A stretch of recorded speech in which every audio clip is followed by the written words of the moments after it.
Once again Prince Harry is wading into the debate on mental health with reckless ignorance, oblivious to the facts and the catastrophic effects his words could have.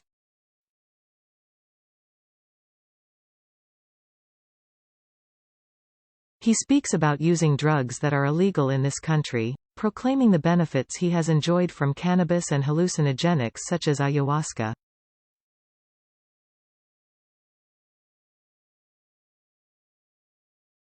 It's hugely irresponsible. Harry plainly has no understanding of the serious damage these substances can wreak on users, damage that I see on mental health hospital wards with upsetting frequency.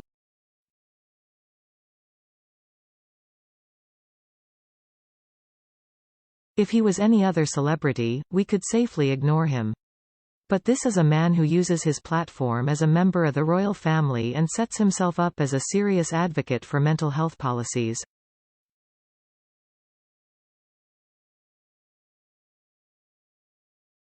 No one has asked him to do this.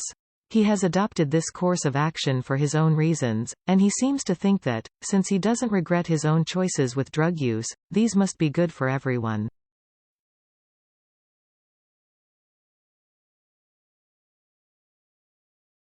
The truth is he has such a narrow experience of life, limited by wealth, fame and privilege, that he cannot begin to guess what disastrous effect drugs can have on people in different circumstances.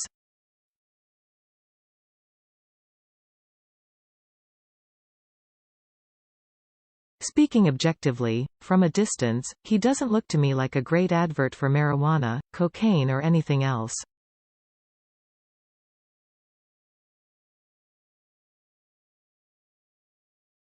He appears neither particularly happy nor stable.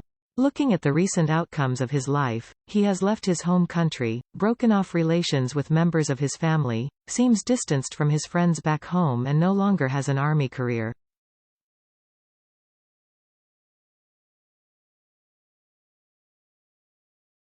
That doesn't strike me as a ringing endorsement for self-medication with mind-altering substances.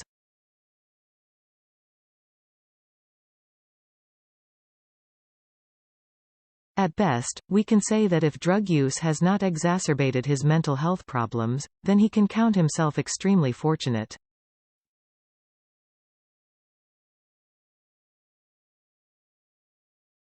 He's been playing Russian roulette with his own brain and, if he's got away with it, he's a lucky man.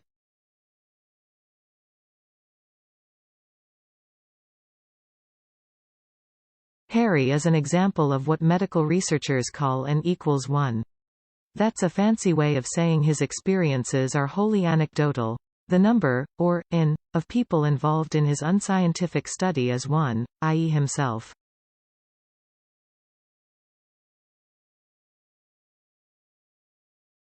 It's the least relevant, most potentially misleading kind of evidence. And it is contradicted by experiences I have as an NHS psychiatrist all the time.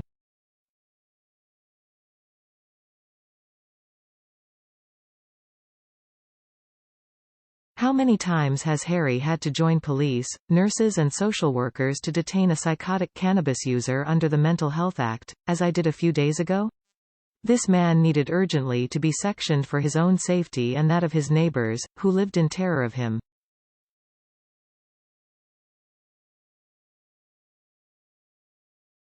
Of course, not everyone who smokes dope will become psychotic.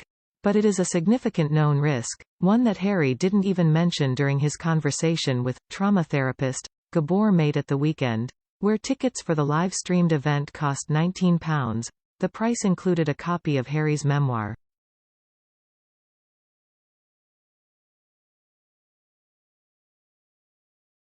Research by the Royal College of Psychiatrists shows that regular use of marijuana doubles the risk of developing schizophrenia or experiencing a psychotic episode, and that these dangers are more marked in young users.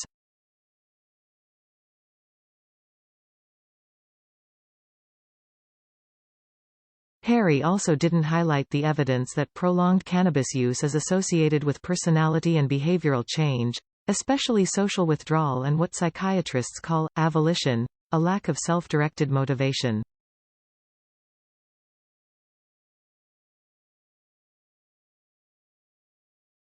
Numerous studies have linked the drug to dropping out of school or university, lower income, greater dependence on benefits, unemployment and dissatisfaction with life, as well as an increased propensity to suicide.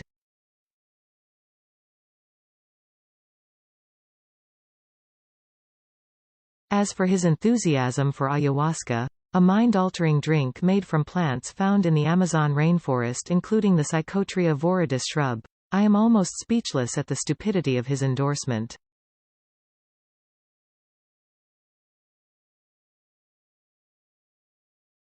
Any qualified psychiatrist who promoted this drug as a panacea for all would probably deserve to be struck off.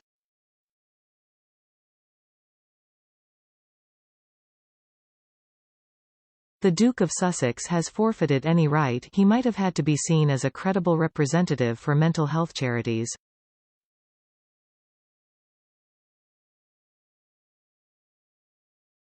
Ayahuasca causes paranoia and panic attacks which can do lasting mental damage, quite aside from its unpleasant physical side effects, which include vomiting and diarrhea.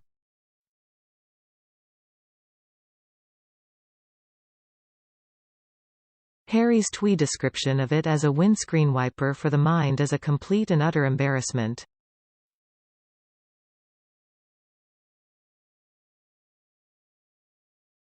The kindest interpretation of his comments is that he's been seduced by the fashionability of the drug, which is popular among the trendy middle classes.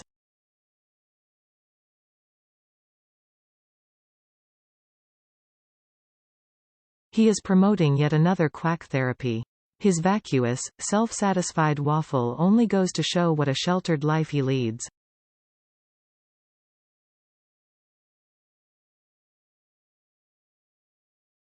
He imagines he is a spokesman for his generation, and casually remarked that 99.9% of people are carrying round some form of grief, trauma or loss.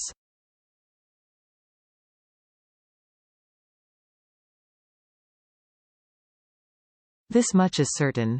99.9% of people did not grow up in a palace. Prince Harry has to realize that his experiences are completely insulated from everyone else's reality, and his self-serving words can cause immense harm to people whose lives he will never understand.